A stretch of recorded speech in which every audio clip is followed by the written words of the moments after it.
Hello, ladies and gentlemen. You're welcome again to your program, Talking Point Show. I still remain your host, Onigbinde Raphael. On the show today, we'll be talking about career building. Different persons have been in different fields, and different persons are not comfortable in the field they are. Some are very comfortable. And on the show today, we'll be talking on this with someone who is grinded on how to be in a perfect career for your life.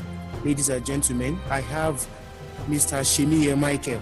He's a community mobilizer, like he said. He said he doesn't have a title because he enjoys what he's doing. So ladies and gentlemen, join me to welcome Mr. Michael. Mr. Michael, you're welcome to the program, sir. Good afternoon, ladies and gentlemen, and all listeners across the world. I'm glad to join in discussing how to channel our focus in identifying not really a perfect career, so to say, but a career path that will at least elevate our life and make our life meaningful.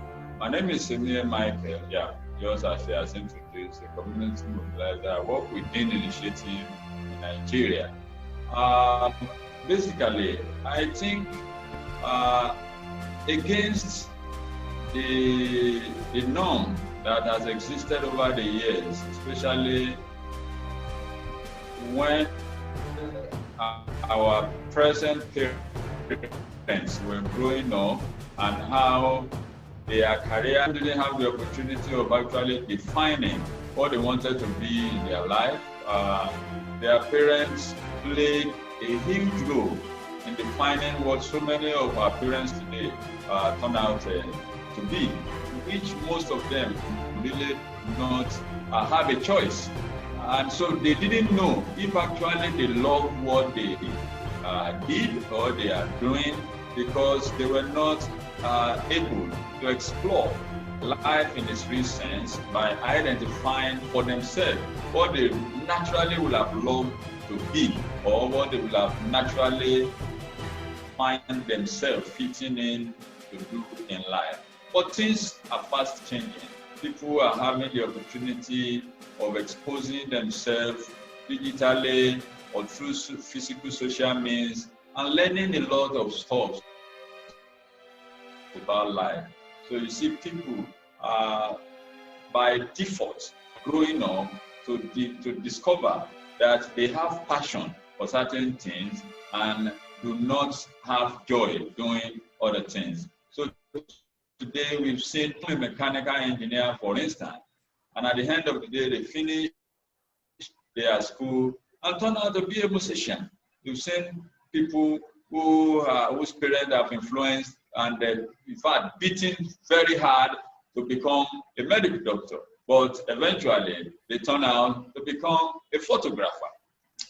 Vis-a-vis, we've seen people who were forced to be in the banking sector, but eventually worked in the banking sector, resigned, and followed their own passion. Some of them became a fashion designer. Some of them became different type of things. So today, how do we eventually even figure out what career is best for us? For me, I would say, when we grow, or as we grow, each of us will have to begin to find our soft spot for life. Where's your own soft spot? Yeah, you want to? Okay, I would like to ask something that I believe is very common among people.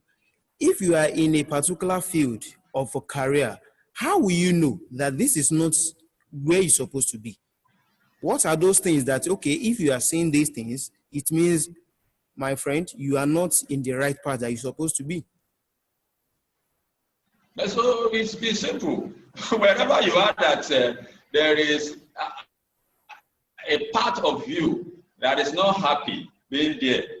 Okay, so most times people think the reason we do most of the things we do is because of money. So you get people who work in places and they have fat salaries, but they are not happy doing the work they are doing to receive the fat salaries they are receiving. And then you find people who work in other places, whose salary are way, way smaller, but they have fulfillment.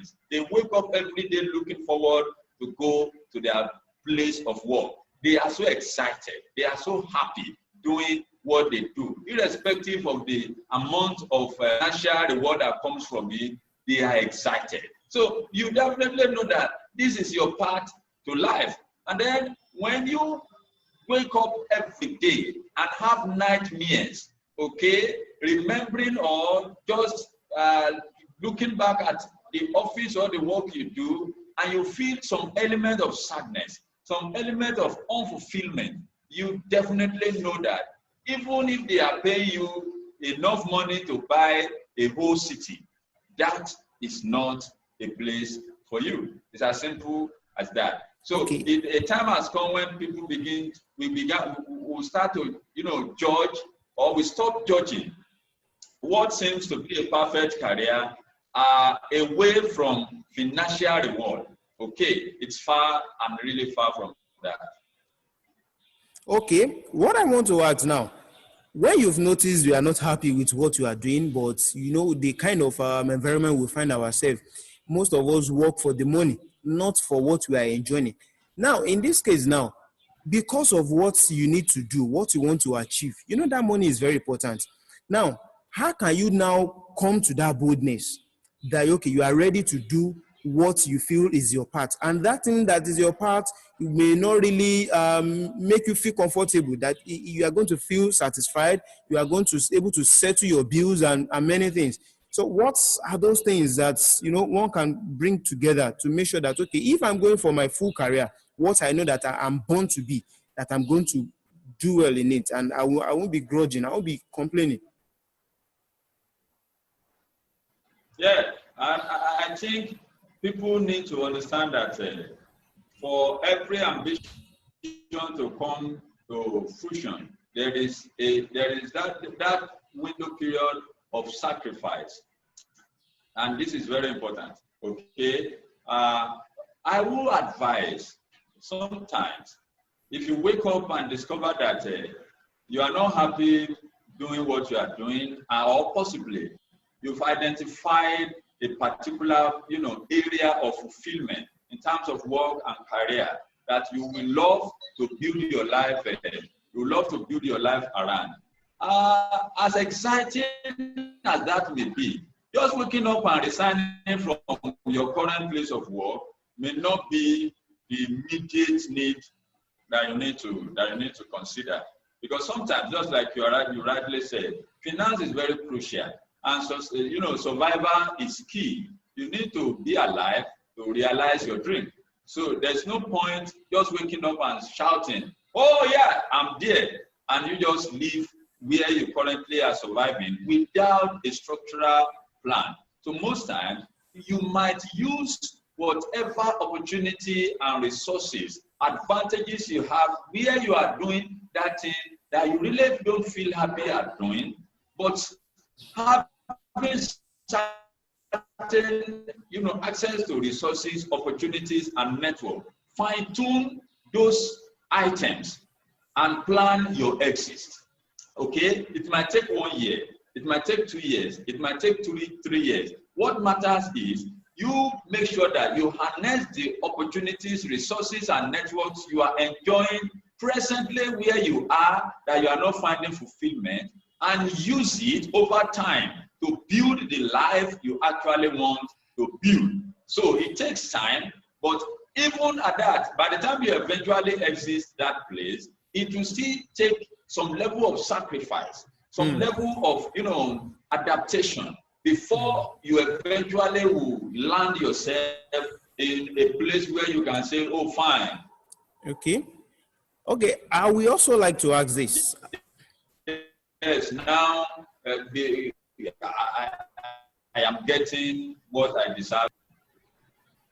Yeah, I would like to ask, is it something that one can discern from tender age, when a child is born, for you to able to know the kind of future or the kind of career path that would be most suitable for this kind of kid?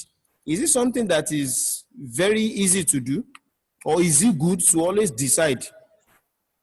Yeah, of course. Yes, of course.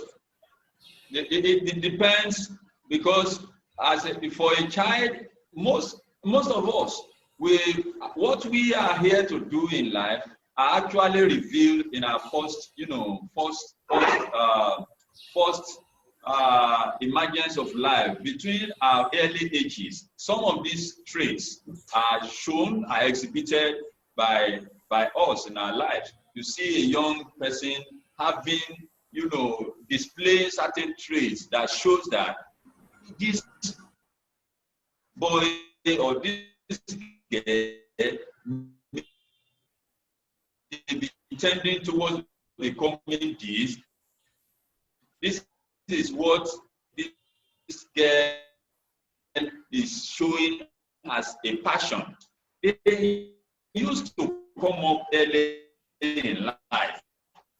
But if you do not have support, that also such life is difficult for a child, even though really know it as early as possible, without the support of parents who know how these things work, or an environment that also support such an exhibition from the child, it becomes difficult. It becomes difficult because most parents, they know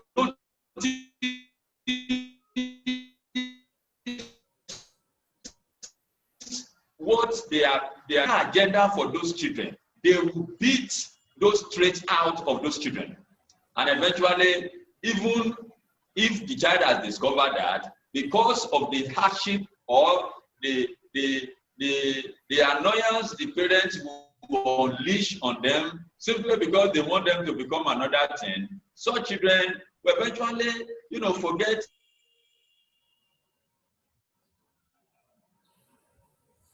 about those things. So if we want to be, even as a child, we exhibit those things, but we don't have support from parents and those around us. But today, we've seen quite a number of children whose parents have supported them as early as possible. I've seen publishers at 5 years old, 6 years, 7 years old. I've seen CEOs under 10 years of age that are doing well and employing people all around the world. I've met with quite a number of young people when I go outside Nigeria that are doing amazing things. That even myself, I can't stand beside them. They receive support at a very good time of their life, which most of us are lacking in this part of the world. But I hope it's not lost. We are things are changing fast, and we believe we will reach somewhere soon. Wow, thank you so much. It's been an amazing time with you on the show, sir. So we hope to still have you some other times whenever we need your service, sir. Yeah, man, it's an impromptu one, but I hope I made sense a bit. I'm not coordinated, but let's have it done another time. Thank you so much. Yeah, thank you so much. So, ladies and gentlemen, this is where we draw the curtain of today's show. It's still your program, Talking Point Show. Please don't forget to subscribe to the channel. I remain your host, Onigbinde Raphael. See you next time.